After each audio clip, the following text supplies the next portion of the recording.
నమస్తే, welcome to Suman TV. ఈరోజు మనం మురగల్చెరువు మండలం పెద్దపల్లెం గేటు వద్ద ఉన్నటువంటి శ్రీ ఆంజనేయ స్వామి దేవాలయంలో ఉన్నాం. ఇక్కడ అయోధ్య నుంచి వచ్చినటువంటి అక్షింతలను ప్రతిష్టాత్మకంగా పూజ చేసి ఈరోజు ఇక్కడ వితరణ చేయడం జరుగుతుంది. ఇక్కడ నుంచి పల్లె పల్లెకు అక్షింతలు అనేటువంటివి వెళ్తాయని చెప్పేసి ఇక్కడ ఉన్నటువంటి కార్యనిర్వాహకులు చెప్తున్నారు.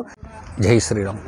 శ్రీరామ భక్తులకు ఇచ్చేసినటువంటి మండలంలోని అన్ని గ్రామ పంచాయతీలు వచ్చినటువంటి ప్రముఖులకందరికీ ధన్యవాదాలు. సో మనం ఈ అక్షంతల కార్యక్రమం అయోధ్య నుండి బయలుదేరి కర్నూలు నుండి మన మదనపల్లికి విచ్చేసిన సందర్భంగా గత నెల 15వ తేదీన మదనపల్లి నుండి తీసుకొని వచ్చినప్పుడు మండలంలో ఉన్నటువంటి అన్ని రకాల భజన బృందాలు, సేవా బృందాలు అందరూ కలిసి ఘనంగా స్వీకరించడం జరిగింది.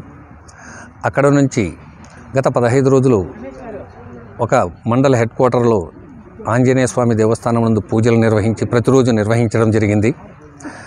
15వ తేదీ ప్రతి పంచాయతీ నుండి ప్రతి ఒక్క దేవాలయం నుండి ఇద్దరిద్దరు చొప్పున రావడం జరిగింది.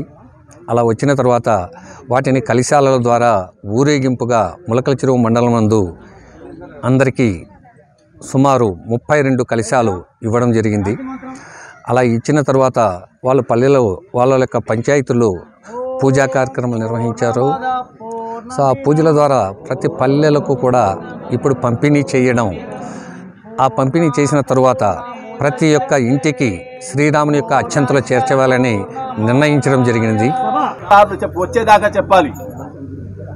రాబోయే రోజుల్లో మనందరి యొక్క ప్రయత్నం ఇది.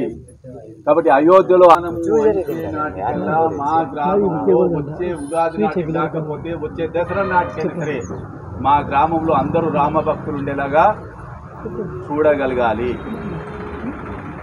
ఒకరే కుటుంబం ఉందండి, రెండు కుటుంబాలు ఉంటే దీపావళి పండుగ చేసుకుంటాం.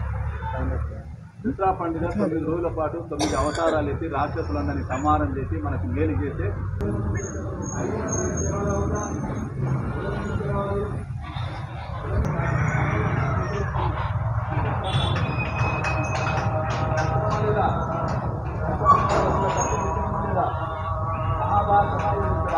దుర్గమ్మను చిక్కేవాడిని దుర్గమ్మ భక్తుడిగా మార్చడం కోసం ఒక 500 రూపాయలు ఖర్చు పెడితే 5,000 రూపాయలు ఖర్చు పెడితే తల్లికి ఆనందం కాదా?